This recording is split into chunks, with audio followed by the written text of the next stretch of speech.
Hey everybody, Jim Edwards here, and welcome back to the Sales Copywriting and Content Marketing Hacks podcast. We are at episode 115. With me today, I have my trusty co-host, producer, and partner, Mr. Stu Smith. Welcome, Stu. Thank you, Jim.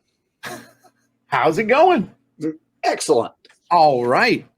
Well, I'm more excited than a dill pickle on a... I can't even think what it is, so I'm more excited than a dill pickle. Dill pickle spear on a 4th of July picnic. What do we got? What do we got? What are we doing today, Stu? All right. So podcast 115 will discuss failures and successes in business, the natural progression. So a couple weeks ago, you made a comment and I wrote it down, right?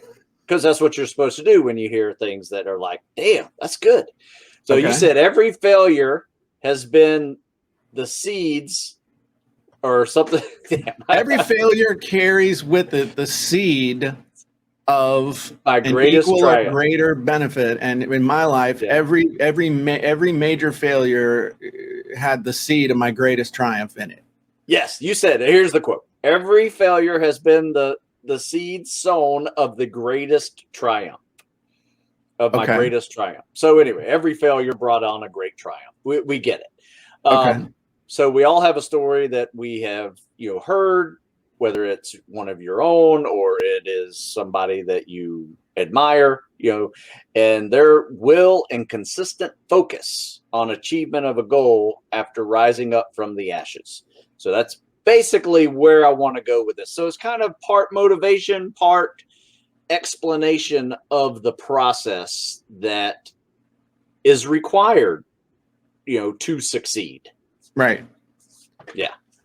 So interestingly enough, I had a guy say something to me, gosh, it's got to be 15 years ago. And I looked at him at the time, and I just shook my head. I didn't really understand where he was coming from. But now, 15 years later, I do understand. And he told me, I'm going to paraphrase. He basically said, I've never been bankrupt. I didn't grow up poor. And I've never really had any major life challenges. Am I still going to be able to get rich like you? Is really, that's really damn close to what he said to me. And I said, what do you mean? And he told me, well, all of you guys, at the time, I used to be somebody. That's, back at the time, between 2002 and 2007, I was somebody on the internet. And he said, all you guys that I see speaking at these conferences and reading your stuff, all of you had something happen to you. You overcame illness, overcame bankruptcy, overcame business failure, all this other stuff. And you use that as a springboard to become successful. Does that mean I have to go bankrupt before I can get rich? That's what he asked me. And I said to him, no, you don't have to do that. You can just learn from the lessons of other people. But what I also noticed is this person about 6 years later got in huge trouble with the IRS and lost everything. He had built everything up and then got in huge trouble with the IRS and basically lost everything and was lucky to get out of it without going to jail. So my point is that don't buy into that where you think I gotta fail and then cause yourself to have some sort of failure or something that results in bad circumstances in your life. I've seen that where people, I've actually seen people do it. But the biggest thing to understand is that when you fail, when you have a failure, that's basically something turns out the way you didn't want it to turn out. And you have an opportunity to interpret it a whole bunch of different ways. You can interpret it as that which does not kill me makes me stronger, because as I dig myself out of this cesspool, I'm naturally going to get stronger. I'm going to learn stuff. I'm going to make distinctions. One of the most important distinctions is you're going to learn how not to do that shit again. because it's a, there's a thing that I heard Wayne Dyer say, everybody goes through a process of learning. I walk down the street, I see a hole, I fall in the hole, I climb and struggle out of the hole, I walk down a new street, I see a hole, I still fall in the hole, and I have to struggle my way out of the hole. I walk down another street, I see a hole, I walk around the hole, and I keep walking down the street. At some point, you got to learn how to not fall in the friggin' hole. And sometimes we have to learn through repetitive negative feedback. In other words, you can keep making that same mistake over and over, whether it's in relationships, it's with money, it's with your time, it's with your physical health, it's with your diet, all these things. We're constantly learning and relearning lessons. And it's when you finally learn that lesson once and for all, that's when the real change happens. And usually to learn that lesson once and for all, it takes something like a bankruptcy judge making fun of you in court that I will never forget, and resolving that this is never going to happen again. It's looking at your wife who's crying like, how are we going to pay these bills? And realizing that you can have all these dreams, but if you're not taking care of the everyday,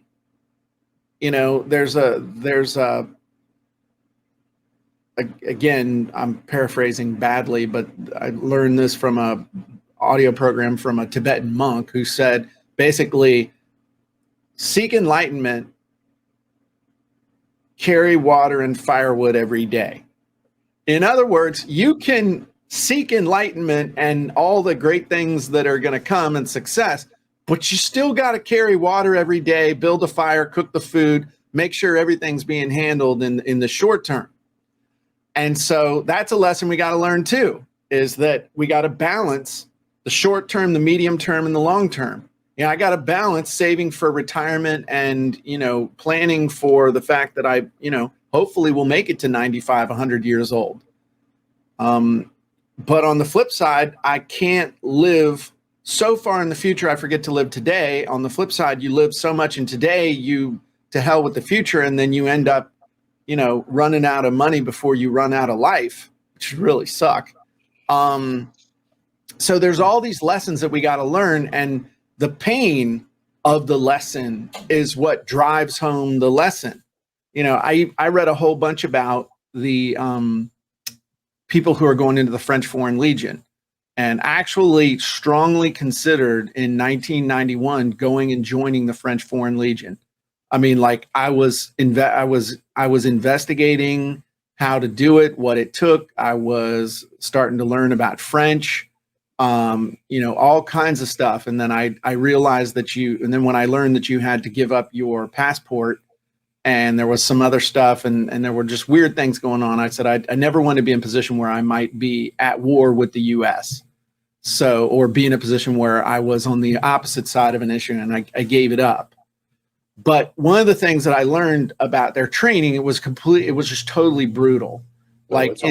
And one of the ways that you learned French was they beat the shit out of you when you got it wrong. And it was through this repetition of just physical pain that they got criminals to learn French and to follow orders and everything else. And I thought about, at the time, you just look back and think about all the times that bad stuff happened. And when you really learned something, okay, another time, just real quick to learn a lesson instantly.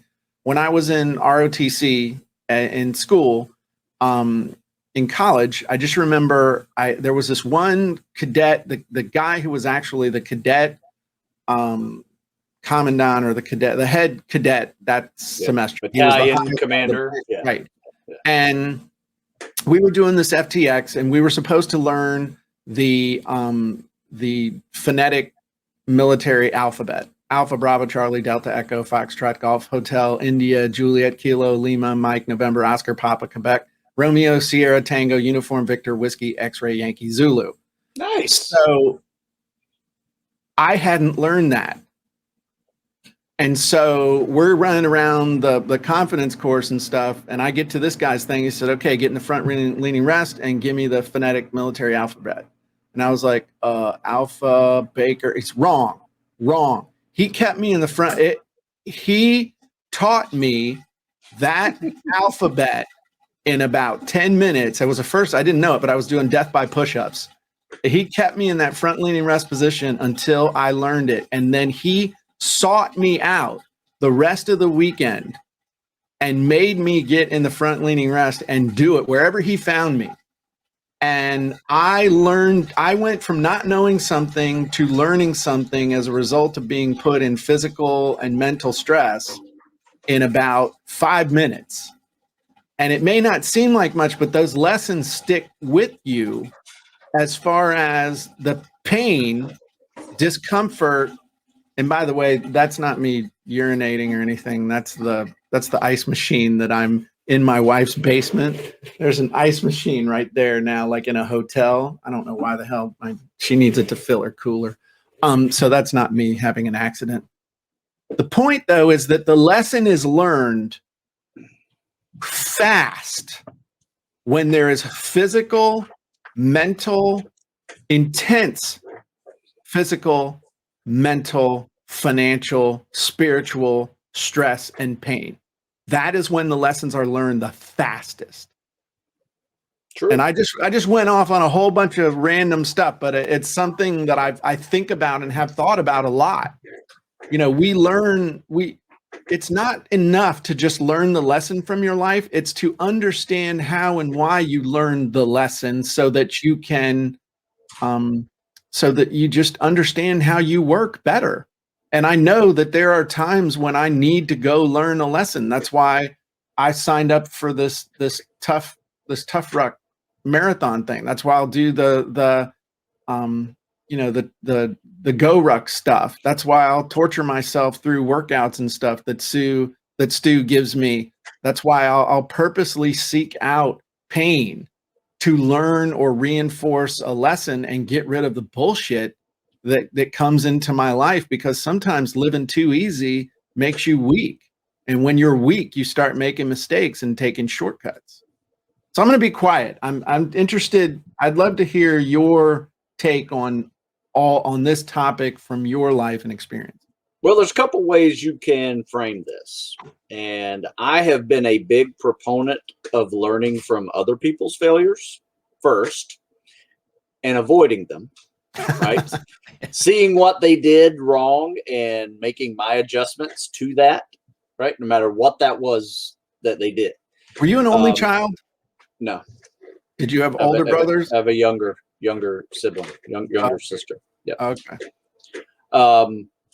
But yeah, I found that, you know, the more I can do that, the less that was painful for me, you know, and you can learn a lot. You know, you can learn what not to do.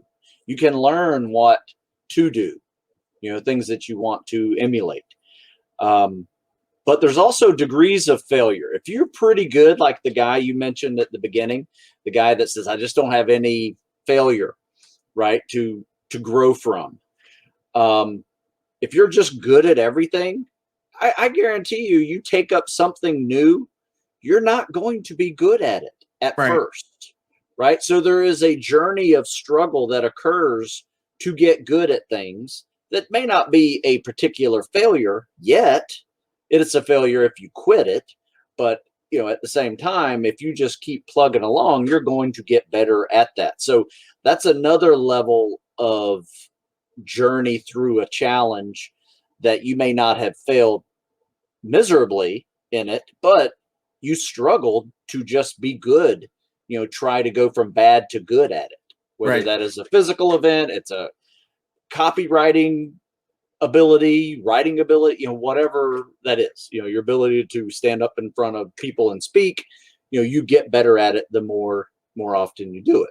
Yeah. So I find that to be a very big part of the journey towards success, even though it's not necessarily a failure. Maybe it's uncomfortable when you first start, but it becomes less uncomfortable to at a point where you become the master at it. I mean, when I first started swimming, it was not very comfortable for me, especially, longer distances and treading water and all that stuff. And then eventually I'm a teacher of it now, so it's become a process that I've learned. I've never failed anything like that at swimming, but at the same time, just never was good at it when you first started. So I think a lot of people can learn from, you're not going to be good at everything that you first start. There's a reason why you're sore when you work out for the first time in years, right? You're not going to be good at it at first, and things, you just have to kind of move with it each one day at a time. And you create this journey of never quitting that eventually becomes a success. And the journey is valuable. That's where you learn all your valuable assets that move you forward. I would actually say that the journey is the goal. Meaning, when we think about the things that we have accomplished, and especially if it was easy, nobody wants to hear about it. You think about every movie, everything's wonderful, everything's great. It's like, man, that's the crappiest movie ever. It's like, hey, that guy got punched in the face, and then they threw him off a train. Then he got run over, and a dog pooped on him. And that was just in the first 5 minutes. It's like, oh, wow, I want to see that. It's the journey becomes the prize. It's who you become through the journey that has the only worth. You think about the prize or the money or other stuff. And I know this it's easy to say, but it's true. When you don't have any money, it's still just pretty much zeros on a bank statement, just not enough. When you do have money, it's just more zeros. But at the end, it's who you are as a person, who you feel yourself to be as a result of going through the struggle, going through the just through everything, and who you are, and then who you continue to be. Like on Monday, just and finding strength in weird places, or finding strength in places where you never thought you would in the past. Workout Stu gave me on Monday. He sneaks in this little thing at the end, and for the grand finale, who the hell says that in a workout? By the way, Stu Smith.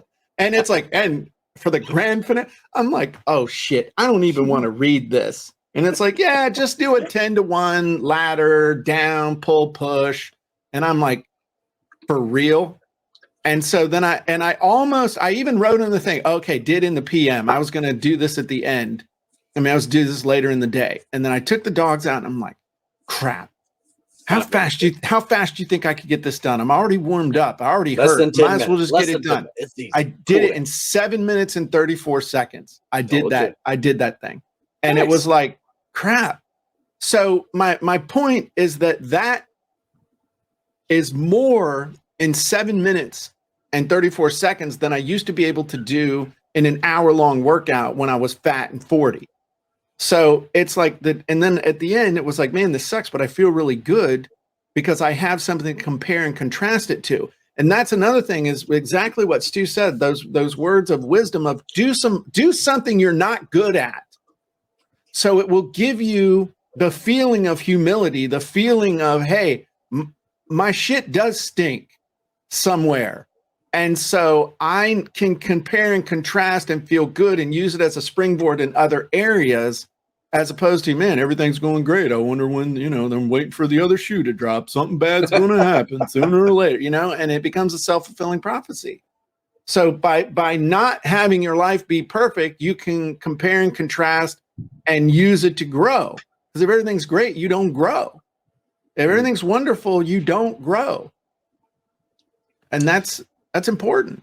Well, let me bring this full circle, Jim. Please do, Stu. Oh, wow, right, man. We've been talking for a while here. Yeah. So when I first opened up the Jim Edwards method and started playing around with the wizards, it wasn't easy. I wasn't comfortable doing it. right? And I got better at doing it. And I found comfort in the hidden persuasion wizard. I don't know why. I bring it up all the time because it was just my first one that I finally figured out.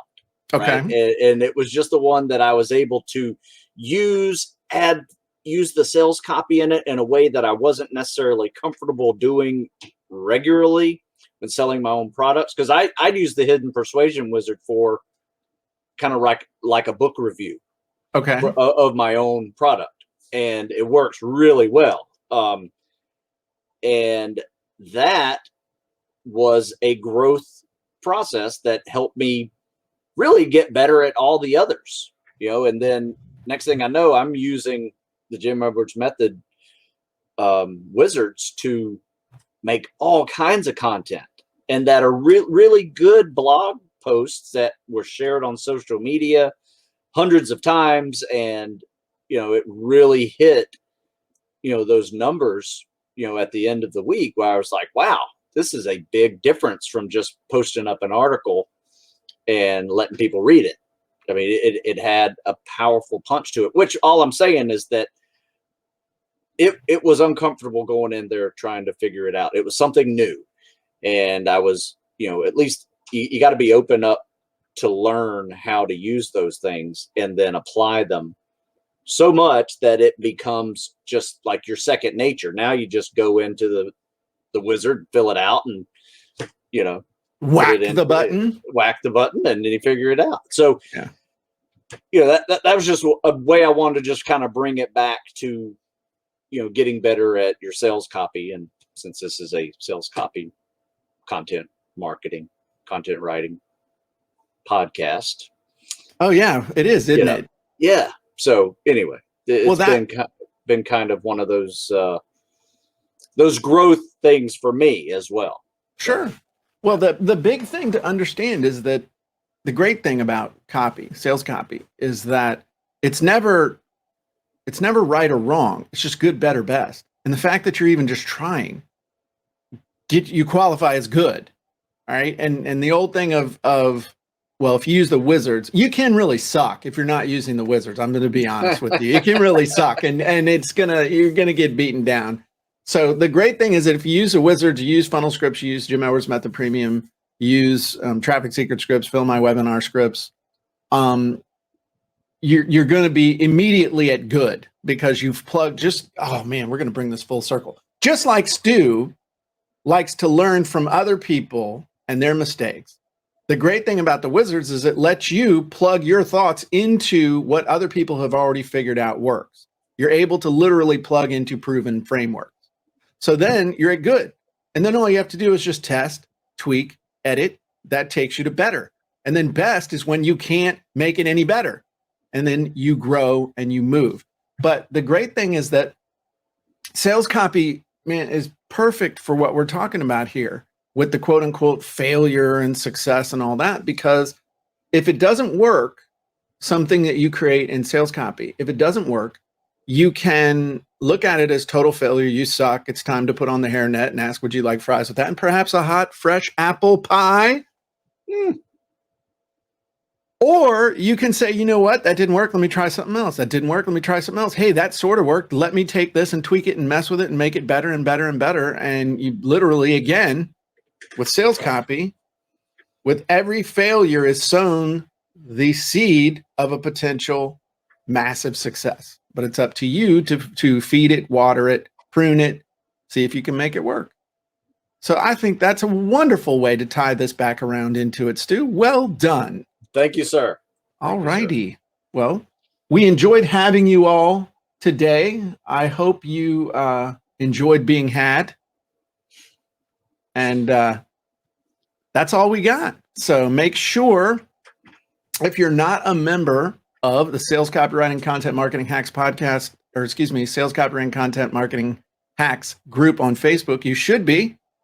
Go ahead and join us over on Facebook.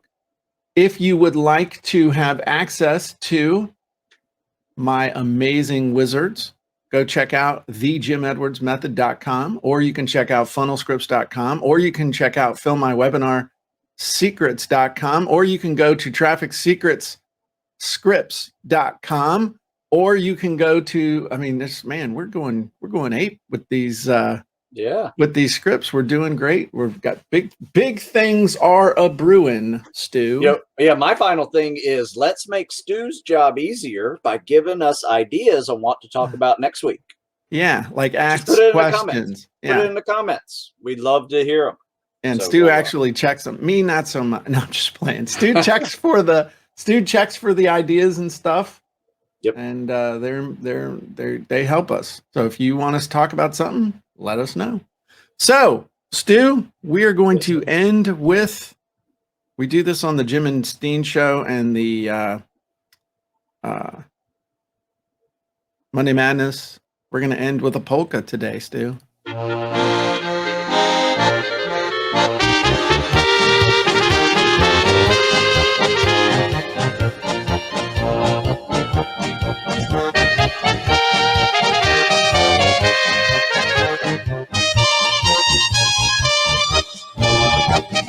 Bye-bye, everybody.